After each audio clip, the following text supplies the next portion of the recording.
요나 그 1장에 보시면 1장 1절 여호와의 말씀이 아미떼의 아들 요나에게 임하니라. 이르시되 너는 일어나 저 큰 성읍 저 큰 도시 니느웨로 가서 그것을 쳐서 외치라. 예, 도시죠. 니느웨가 굉장히 큰 도시입니다. 여기 뒤에 보시면 이제 크기가 기록이 되어 있죠. 사흘길을 걸어가야지 이 니느웨라는 성읍 한쪽 끝에서 다른 쪽 끝까지 걸어갈 수 있는 그런 거리입니다. 그런 크기죠. 3장 3절에 기록이 되어 있죠. 요나가 여호와의 말씀대로 일어나서 니느웨로 가니라. 니느웨는 극히 큰 성읍이므로 3일 길이라. 다시 돌아보겠습니다. 근데 여기 요나 1장에 보시면은 1장 2절 말씀을 보시죠. 하나님이 뭐라고 말씀하시는지. 너는 일어나 저 큰 성읍. 그러니까 여기가 지금 아수르의 수도라고 말씀드렸죠. 아시리아의 수도입니다. 그러니까 이 수도인데, 그러니까 이 아수르라는 제국 전체에 대한 심판을 하나님이 말씀하고 계시는 겁니다. 이 제국 전체에 대한.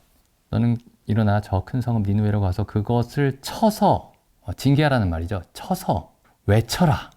그러니까 뭐 저기 요나가 저처럼 이렇게 얘기하진 않았을 겁니다. 우리가 이렇게 여기서 하나님 말씀을 얘기하는 것처럼 이렇게 얘기하진 않았을 거고 크게 외쳤을 거예요. 크게 쳐서 외쳐라. 근데 뭐라고 말씀하시냐면은 그 악독이 내 앞에 상달하였음이니라. 뭐 성경에서 이제 대부분이 표현이 굉장히 압축적으로 되어 있는데 그 성읍의 악독이 하나님 앞에 도달했다. 근데 여기 요나가 이제 그러니까 우리는 이제 이렇게 우리가 기독교를 받아들일 때는 이제 사람들이 이렇게 받아들이기가 쉽습니다. 이 기독교가 개인적인 종교예요. 우리가 흔히 받아들일 때는. 그래서 우리 마음의 개인적인 어떤 마음의 변화, 물론 그게 이제 중요한 부분이죠. 그런데 여기 잘 보시면은 그 회개는 그 하나님의 선지자가 구약에서든 신약에서든 마찬가지인데 하나님의 선지자가 사람들에게 회개하라고 외칠 때는 그게 어떤 각각의 개인에게 단순히 각각의 개인적인 문제로서 회개를 얘기하는 게 아닙니다. 이 세계 전체에 대한 얘기예요.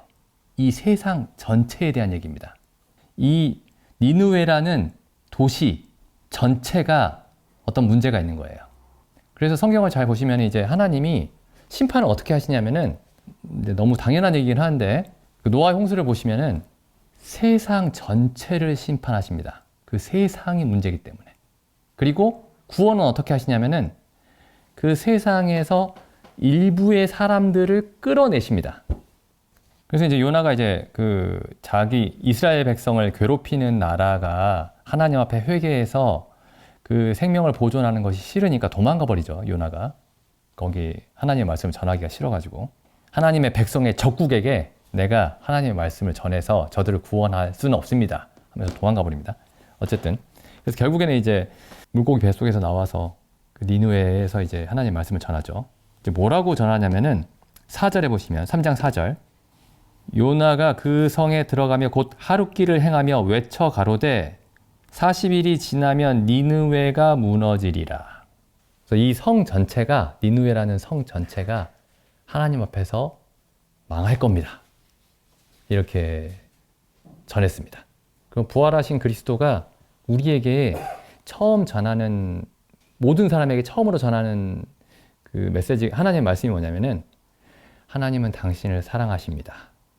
가 아니고 당신이 속해 있는 모든 세계가 하나님의 진노 아래 있습니다. 당신의 모든 생각과 가치와 추구하는 바와 걸어오는 모든 방향을 결정하고 영향을 줬던 이 모든 세상이 하나님의 진노와 심판 아래 있습니다. 이렇게 얘기하는 거죠. 소돔과 고모라 구약에 있는 그 소돔과 고모라 창세기에 있는 말씀을 좀 생각해 보시면은 소돔 땅이 하나님의 진노 아래 있었습니다. 그 안에 롯의 가족이 있었던 거예요. 지금 우리가 그런 곳에 살고 있습니다. 그래서 요나가 돌아다니면서 당신이 죄인입니다. 당신 회개하세요. 개인적으로 회개하십시오. 이렇게 전했던 것이 아니고, 물론 우리가 이제 복음을 전할 때는 한 사람 한 사람에게 그렇게 전해야 되겠지만은 그 전체적인 메시지는 뭐냐면 니느웨가 무너질 것입니다. 니느웨가 이 세상 전체가 아담 안에 있는 모든 사람이. 그래서 여기 근데 이 얘기를 듣고 5절에 보시면 니느웨 백성이 하나님을 믿고 니느웨 백성이 하나님을 믿었다. 이렇게 되어 있습니다. 그리고 계속 읽어보죠. 니느웨 백성이 하나님을 믿고 금식을 선포하고 물온 대소하고 굵은 배를 입은지라. 그 소문이 니느웨 왕에게 들림에 왕이 보좌에서 일어나 조옥을 벗고 굵은 배를 입고 제에 앉으니라. 정말 하나님이 이 왕에게, 니느웨 왕에게 정말 은혜를 베푸셨죠. 이렇게 들을 수 있는, 하나님의 말씀을 들을 수 있는 마음을 주셔서. 7절, 왕이 그 대신으로 더불어 조서를 내려 니느웨에 선포하여 가로되 사람이나 짐승이나 소떼나 양떼나 아무것도 입에 대지 말지니 곧 먹지도 말고 물도 마시지 말 것이요 사람이든지 짐승이든지 다 굵은 배를 입을 것이요 힘써 여호와께 부르짖을 것이며 각기 악한 길과 손으로 행한 강포에서 떠날 것이라. 그 다음 9절 보시죠.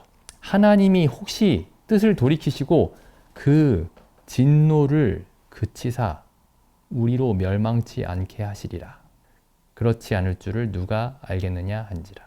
그래서 지금 이 니느웨의 왕이 무엇을 느꼈냐면은 하나님의 진노하심을 느꼈습니다. 여기 9절에 보시면 우리 도시가, 이 나라가 하나님의 진노 아래 있구나. 에베소서 말씀 한번 가보시죠. 에베소서 2장. 그러니까 모든 사람이, 각 사람이 다 죄인인데 그게 단순히 각각의 개인의 문제가 아닌 겁니다. 2장 1절 보시면 너희의 허물과 죄로 죽었던 너희를 살리셨도다. 그때 너희가, 허물과 죄로 죽은 사람의 상태를 어떻게 설명하냐면은 어떤 각자의 개인의 그 잘못과 죄의 문제로 설명하지 않습니다. 그렇다고 해서 각자의 개인의 죄의 문제가 전혀 아니라는 뜻이 아니고 분명히 그 각 사람의 죄의 문제인데 이 각 사람의 죄가 어디에서 유래하는 거냐면 2장 2절에서 설명을 하죠. 그때 너희가 그 가운데서 행하여, 허물과 죄 가운데서죠. 이 세상의 풍속을 쫓고, 그러니까 어떤 개인적인 도덕의 문제가 아니고 세상 전체의 흐름 속에서 우리가 그렇게 하고 있다는 거죠. 사람들이. 이 세상 풍속을 쫓고 공중의 권세 잡은 자를 따랐으니 이 세상 풍속을 지배하고 있는 자가 공중의 권세 잡은 자입니다. 그러니까 세상 사람들이 가지고 있는 가치관, 세상 사람들의 문화, 세상 사람들이 즐거워하는 바, 세상 사람들이 선하게 여기는 바, 이게 전부 다 세상의 풍속인데 이런 것들을 다 지배하고 있는 자가 공중의 권세 잡은 자입니다. 3절에 보시면 전에는 우리도 우리의 육체의 욕심을 따라 지내며, 이렇게 바로 넘어가지 않고 전에는 우리도 다 그 가운데서 지내며, 우리 육체의 욕심을 따라 지내며 육체와 마음에 원하는 것을 하여 다른 이들과 같이 본질상 진노의 자녀이었더니. 그래서 이제 이 구원이 단순히 어떤 내가 개인적으로 가지고 있는 어떤 그 죄의 문제, 혹은 내가 죄라고 여기는 어떤 삶에서 그 삶에서 벗어나는 게 구원이 아니고, 이 구원은 이 세상 풍속을 쫓고 공중의 권세 잡은 자를 따르는 가운데서 나오는 겁니다.